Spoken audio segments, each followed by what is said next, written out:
Rangers اس سے پہلے جن جگہوں پر گئے ہیں انہوں نے مسئلے کو مزید خراب کیا ہے، مسائل حل نہیں ہوئے ہیں. اس لیے اگین ہماری گزارش ہوگی کہ اس مسئلے کو مقامی لوگوں سے بات کر کے مقامی پولیس کے ذریعے حل کرنے کی کوشش کیجیے، نہ یہ کہ وہاں سے اسلام آباد سے پولیس بھیجی جائے، وہاں پر رینجرز کو بھیجا جائے. وہاں کے لوگوں سے بات کیجیے. ان لوگوں پر الزامات لگانا ایک جو بہت پرانی پلے بک ہے کہ جیسے ہی آپ دیکھتے ہیں کہ کوئی مظاہرہ کر رہا ہے، اس کی آواز سنی جا رہی ہے، اسے فوری طور پر آپ بیرونی رابطوں کا اس پر الزام لگا دیتے ہیں. دیکھیے کسی کے پاس اس بات کے نہ شواہد موجود ہیں، نہ اس بات میں کوئی صداقت ہو سکتی ہے. وہ لوگ اپنے مطالبات پیش کر رہے ہیں، ان کے مطالبات میں کوئی خرابی نہیں ہے. ہم چند ایک مطالبات آپ کے سامنے رکھ دیتے ہیں، پھر آپ خود فیصلہ کیجیے گا کہ کیا ان کے مطالبات میں ایسی کوئی بات ہے جسے نہ مانا جائے. دیکھیے جو کشمیر کی اسمبلی ہے وہاں کی کچھ نشستیں ایسی ہیں جو دیگر علاقوں میں سے لوگوں کو لے کر منتخب کروا کر اور وہاں پر ان کو لا کے بٹھایا جاتا ہے. کشمیری مطالبہ کر رہے ہیں کہ یہ اب نہیں ہونا چاہیے. وہ یہ کہتے ہیں کہ جو بھی منتخب ہو وہ کشمیر کے علاقوں سے منتخب ہو. یہ نہیں ہے کہ کراچی، لاہور یا پاکستان کے دیگر شہروں سے آپ کشمیر میں اسمبلی کے لوگوں کو منتخب کروائیں. یہ کہہ کہ جی کیونکہ کشمیری وہاں آباد ہیں تو وہ ان کو ووٹ دیں گے اور وہ ان کو بھیج دیں گے. نہیں، اس چیز کا وہ لوگ مطالبہ کر رہے ہیں اور ان کے مطالبے میں وزن ہے، اس پر بات ہونی چاہیے. لیکن ظاہر ہے کہ یہ مسئلہ اسمبلی کے ذریعے حل ہو سکتا ہے، فوری طور پر حکومت اس کو چٹکی بجا کر حل نہیں کر سکتی. نوکری میں مہاجرین مقیم پاکستانیوں کے کوٹے کا خاتمہ، آزاد کشمیر میں کوٹا سسٹم، پینے کے صاف پانی کی فراہمی، آبپاشی اور زراعت کے لیے پانی کی فراہمی. اب دیکھیے پانی اگر کوئی مانگ رہا ہے اور وہ بھی کشمیر جہاں سے ریورز نکل رہے ہیں، تو اس میں مجھے بتائیے کیا خرابی ہے؟ صاف پانی اگر کوئی مانگ رہا ہے، اگر کوئی آبپاشی کے لیے پانی مانگ رہا ہے تو بتائیے اس میں کیا خرابی ہے؟ آٹا اور بجلی کے متعلق قانون سازی. دیکھیے ان کی ایک بہت دیرینہ ڈیمانڈ ہے کہ انہیں سستا آٹا دیا جائے کشمیریوں کی. ٹھیک ہے، اس وقت آپ یہ کہہ سکتے ہیں کہ وہاں پر آٹا ملک کے دیگر علاقوں کے مقابلے میں کچھ مہنگا ہے، لیکن کشمیر میں اس طرح کے مسائل ہے کہ وہاں پر اس طرح کی انڈسٹریلائزیشن نہیں ہوئی ہے جس طرح سے پاکستان کے دیگر علاقوں میں ہوئی ہے. اور اس کی ظاہر ہے اس کی وجہ ہے وہاں پر انڈسٹری لگانا بہت دشوار ہے. تو وہاں پر جو روزگار کے مواقع ہیں وہ پیدا کرنا، اور اس کی وجہ سے جو لوگوں کو دشواریاں ہوتی ہیں. اب مثلاً یہ کہ ان کا ایک مطالبہ مفت تعلیم ہے، کوئی برائی نہیں ہے، کشمیری بہت شوقین ہیں. دیکھیے کشمیر کا جو لٹریسی ریٹ ہے، شرح تعلیم کشمیر میں پاکستان کے مقابلے میں بہت زیادہ ہے، 90% تقریباً وہ یورپ کے برابر ہیں وہ لوگ. اس کا مطلب ہے ان میں شوق تعلیم ہے، انہیں جستجو ہے تعلیم حاصل کرنے کی. تو کیا وجہ ہے کہ اگر آپ ان کے لیے سہولت پیدا کر دیں گے تو اس میں کیا قباحت کیا ہے؟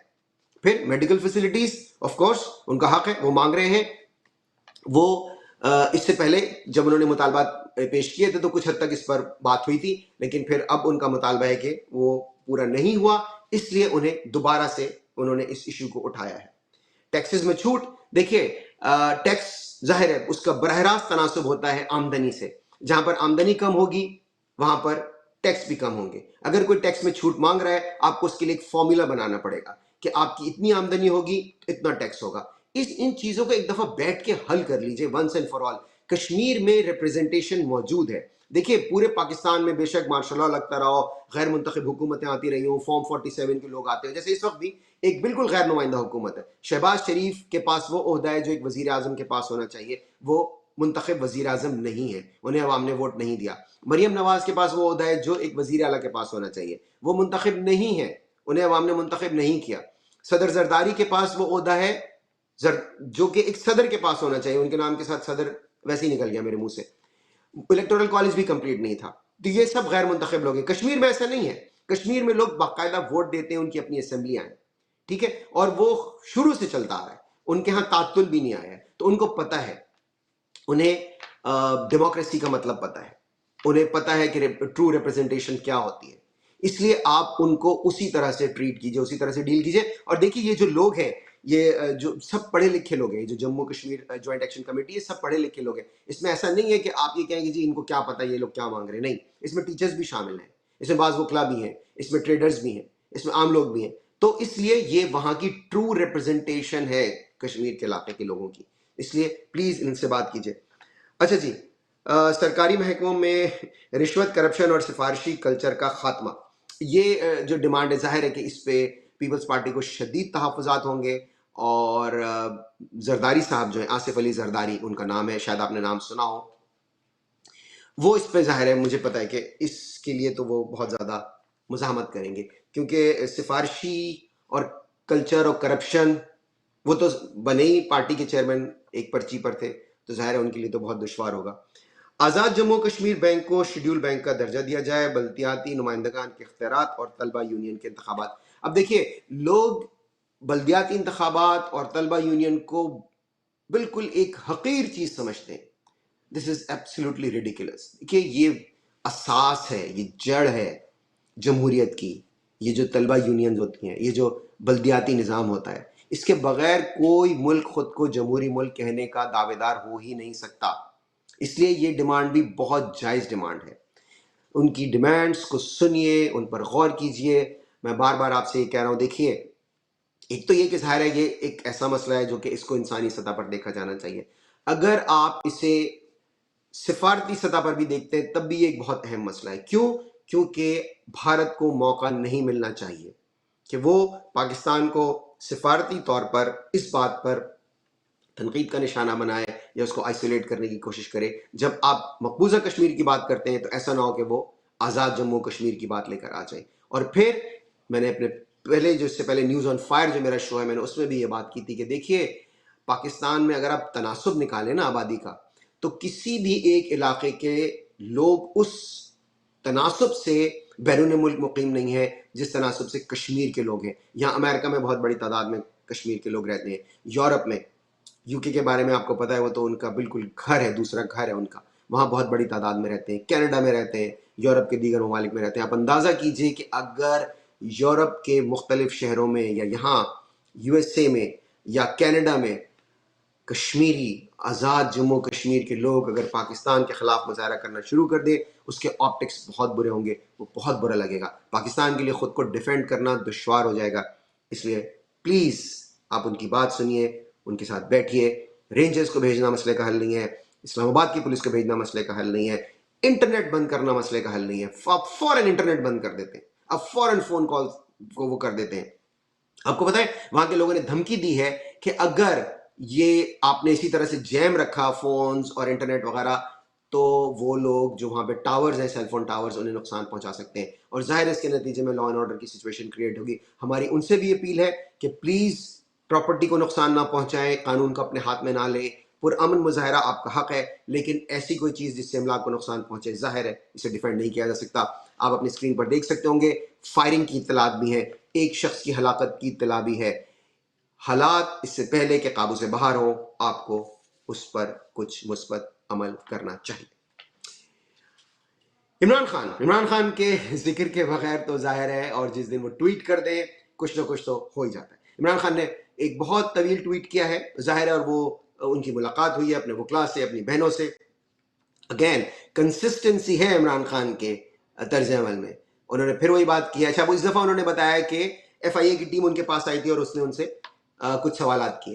یہ عمران خان نے اپنے سوالات بتائے، میں آپ کے سامنے کوئکلی کر دیتا ہوں، ظاہر ہم پورا نہیں پڑھیں گے ورنہ تو بہت زیادہ ہو جائے گا۔ انہوں نے کہا سب سے پہلے تو یہ کہتے ہیں کہ آپ ریاست مخالف ٹویٹس کیوں کرتے ہیں، پھر ان سے کہا کہ آپ افغانستان اور خارجہ پالیسی پر بات کیوں کرتے ہیں، پھر کہا کہ عاصم لا کیا چیز ہے، یہ بار بار مطلب ماشاء اللہ ہو سکتا ہے لیکن یہ عاصم لا کیا چیز ہے، پھر کہا کہ سقوط ڈھاکہ کو سے اور جنرل یحییٰ خان سے عاصم منیر کو تشبیہ کیوں دیتے ہیں، اور پھر یہ کہا کہ آپ جیل میں ذہنی تشدد کی بات کیوں کرتے ہیں۔ ظاہر ہے بہت ساری چیزیں ہیں۔ ہم تیسرے پوائنٹ پہ آئے تھے، عاصم لا کیا ہے، ان سے پوچھا گیا۔ انہوں نے کہا کہ میرا جواب ہے کہ ملک میں جو بھی بربادی ہے وہ عاصم لا کے تحت ہے، اور یہ کوئی پروپیگنڈا نہیں بلکہ زمینی حقائق پر مبنی بات ہے۔